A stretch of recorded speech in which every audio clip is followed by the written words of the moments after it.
दोस्तों रिसेंटली मैंने his house नाम की एक हॉरर थ्रिलर मूवी देखी है जो कि 2020 में नेटफ्लिक्स पर रिलीज़ हुई थी। अगर रेटिंग्स की बात करी जाए तो IMDb पर इसे मिले हैं 6.4 स्टार्स आउट ऑफ 10 और रॉटन टोमेटो पर it's 100% fresh with audience score of 73%।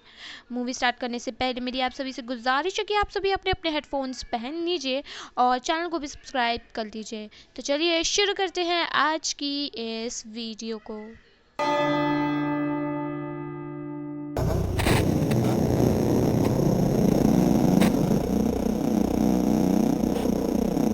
तो मूवी स्टार्ट होती है और हम मिलते हैं बोल और रियाल से, जो एक वार्टन साउथ सूडान से बाहर निकल रहे थे। उनके साथ उनकी बेटी निया गैग थी, जिसे हम आगे वीडियो में निया बोलेंगे, जो यूके आने के समुद्री मार्ग में कुछ रेफ्यूजी के साथ एक हादसे में डूबकर मारी जाती है। इसके बाद बोल और रियाल यूके पहुंचते हैं, जहां उन्हें डिटेंशन सेंटर में रखा जा रहा था।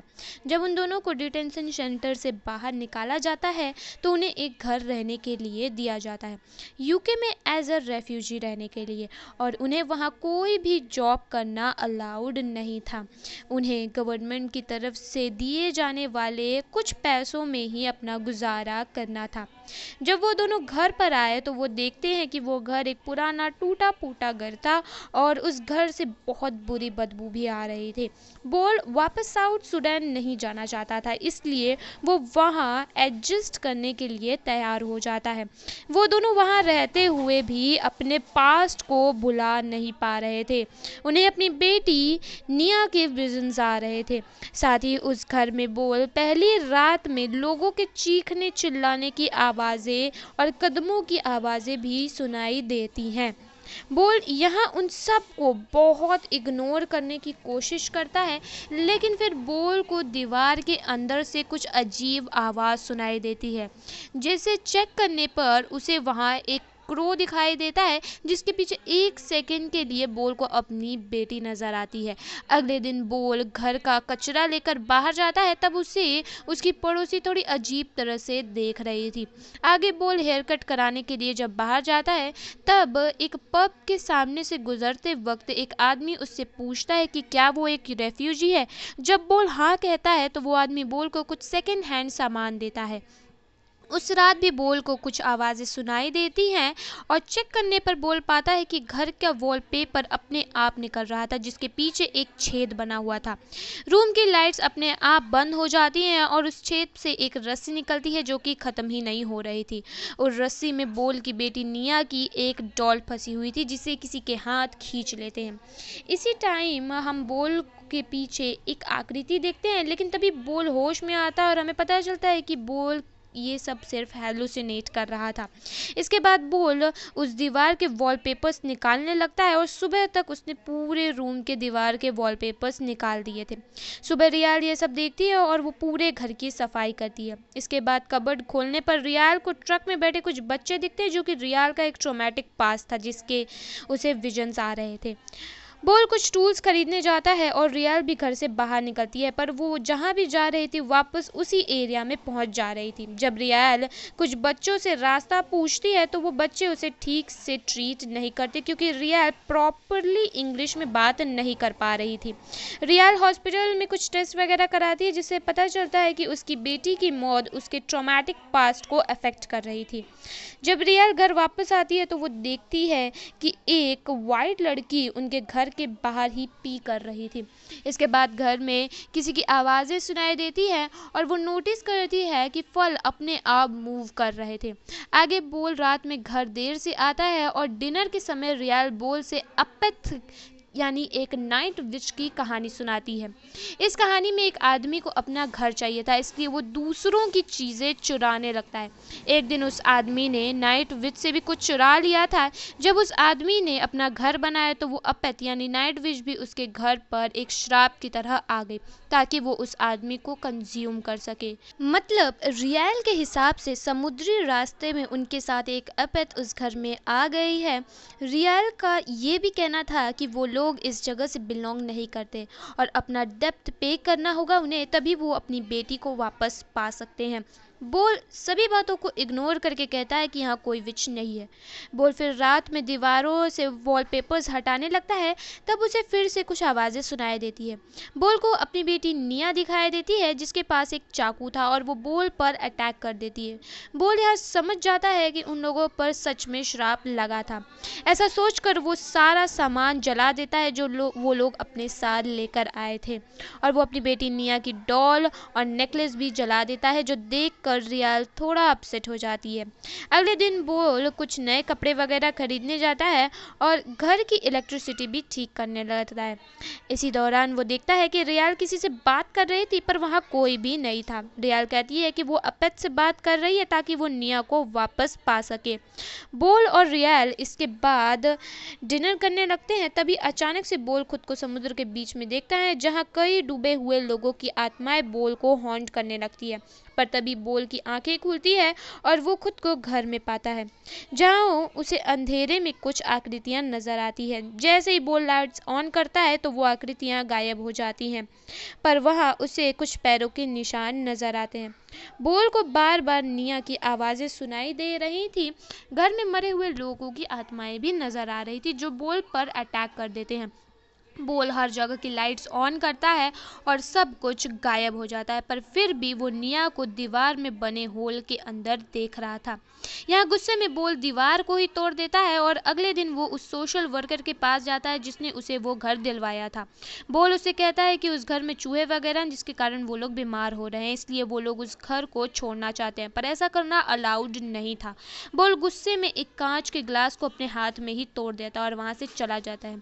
दूसरी तरफ घर में रियाल को घोस्ट और निया की आवाज़ें सुनाई देती हैं। बोल को उसकी वाइट नेबर उस घर को छोड़कर जाने के लिए कहती है और तभी सोशल वर्कर्स उस घर को चेक करने के लिए आते हैं। वो घर में बने होल्स को देखकर उनकी फ़ोटोज़ लेते हैं ताकि वो लोग एक रिपोर्ट बना सके। बोल उनसे मना कर देता है और कहता है कि वो उस घर को खुद फिक्स कर लेगा क्योंकि वो वापस अपनी कंट्री नहीं लौटना चाहता था। रियाल वहाँ आकर उनसे कहती है कि उस घर में एक विच है जिसके कारण बोल परेशान है। वो सोशल वर्कर्स वहाँ से चले जाते हैं। यहाँ रियाल बोल से नाराज़ थी क्योंकि उसके मुताबिक बोल इतनी जल्दी निया को भूल चुका है और उसे ये भी समझ नहीं आ रहा था कि बोल उस कंट्री में क्यों रहना चाह रहा था जबकि वहाँ पे कोई भी उन्हें पसंद नहीं करता था। बोल यूके आकर यहाँ के लोगों को जैसे कपड़े वगैरह सब पहनना स्टार्ट कर चुका था, पर रियाल अभी भी अपने कस्टम वगैरह को फॉलो कर रही थी। आगे बोल घर से बाहर जाने वाला रास्ता बंद कर देता ताकि रियाल बाहर ना जा सके और वो खुद एक रूम में कैंडल जलाकर बैठ जाता है इस उम्मीद में कि वो एपेट यानी वो विच उससे बात करेगा। वो एपेट बोल के सामने भी आ जाता है और वो कहता है कि वो यहाँ से बिलोंग नहीं करता और वो बोल से भरपाई भी करने को कहता है, वरना बोल जहाँ भी जाएगा वो एपेट भी उसके पीछे वहाँ आ जाएगा। एपेट बोल को चोर भी कहता है और वो ऐसा क्यों कह रहा था ये हमें कहानी में आगे पता चलेगा। वो एपेट कहता है कि उसे बोल का मांस चाहिए ताकि वो निया को वापस ला सके, लेकिन बोल कहता है कि अगर उसे उसका मांस चाहिए तो वो खुद आकर ले। इतना कहते ही बोल खुद को फिर से समुद्र में पाता है जहां मरे हुए लोगों की आत्माएं उसके सामने आती है। वहीं बोल निया को भी देखता है। तभी सीन शिफ्ट होता है और हम बोल को घर में देखते हैं जो सोफे पर एक ट्रांस स्टेट में बैठा हुआ था। वहीं रियाल चुपके से घर से बाहर जाने की कोशिश करती है। बोल उसे पकड़ता है और उसे रोकने की कोशिश करता है, पर तभी रियाल एक स्क्रू ड्राइवर से बोल के पैर में स्टैब करके खिड़की से बाहर भाग जाती है। लेकिन बाहर जाते ही वो खुद को एक अजीब बिल्डिंग के पास पाती है जो असल में उसके कंट्री में था। रियाल वहाँ अपने लोगों और दोस्तों से मिलती है और खुश होती है। रियाल निया के बारे में उनसे पूछती है और यहाँ हमें एक फ्लैशबैक दिखाया जाता है जिसमें हम देखते हैं कि कैसे रियाल और बोल साउथ स्वीडन से भाग रहे थे जहां चारों तरफ वॉर के कारण लोग मारे जा रहे थे। वो लोग छिपते छिपाते एक बस को खोजते जिससे होकर वो लोग वहां से भागना चाहते थे, लेकिन वो बस फुल हो चुकी थी और अब बस बच्चों को ही अंदर आना अलाउड था। तो बोल पास में खड़ी एक बच्ची जो कि निया थी उसे गोद में उठा लेता है और रियाल के साथ बस में चढ़ जाता है। इसका मतलब निया बोल और रियाल की बेटी नहीं थी। वहीं निया की रियल मदर रोते हुए बस के पीछे भाग रही थी। निया भी अपनी माँ को बुलाती है पर बस नहीं रुकती और ना ही बोल कुछ कहता। ये सब रियाल फ्लैशबैक में देखती है। रियाल ने निया को प्रोटेक्ट करने का खुद से वादा किया था, पर समुद्र में वो निया को नहीं बचा पाई थी और यही बात रियाल को हॉन्ट कर रही थी। इसके बाद रियाल फिर से खुद को उसी बिल्डिंग में पाती है जहाँ वो एपेथ एक वुमन के फॉर्म में रियाल के सामने आकर उसे बोल का फ्लैश लाने को कहती है ताकि निया को वापस लाया जा सके। जब रियाल को होश आता है तो वो खुद को अपने घर के बाहर बारिश में भीगता हुआ पाती है। फिर बोल उसे घर के अंदर लेकर आता है। इसका मतलब ये कि रियाल ने जो कुछ भी अभी देखा वो सब उसका विजन था। रियाल ये भी देखती है कि बोल ने एपेथ की बात मानकर अपना फ्लैश उसे दे दिया था क्योंकि वो भी निया की मौत का जिम्मेदार खुद को मान रहा था। बोल रियाल को वहां से जाने के लिए कहता है और तभी घर के फ्लोर से एपेथ आता है जो बोल के मांस को खाने लगता है। वहीं निया आकर रियाल का हाथ पकड़ती है पर रियाल यहाँ निया को गुड बाय कहकर एक चाकू से एपेथ को मार देती है और बोल की जान बच जाती है। सीन यहाँ से शिफ्ट होता है और हम कुछ सोशल वर्कर्स को देखते हैं जो घर का ये इंस्पेक्ट करने आए हुए थे। वो देखते हैं कि बोल ने काफ़ी हद तक घर को रिपेयर कर दिया था और उनमें से मार्क नाम का एक लड़का बोल से पूछता है कि विच का क्या हुआ, जिस पर बोल कहता है कि रियाल ने उसे मार दिया।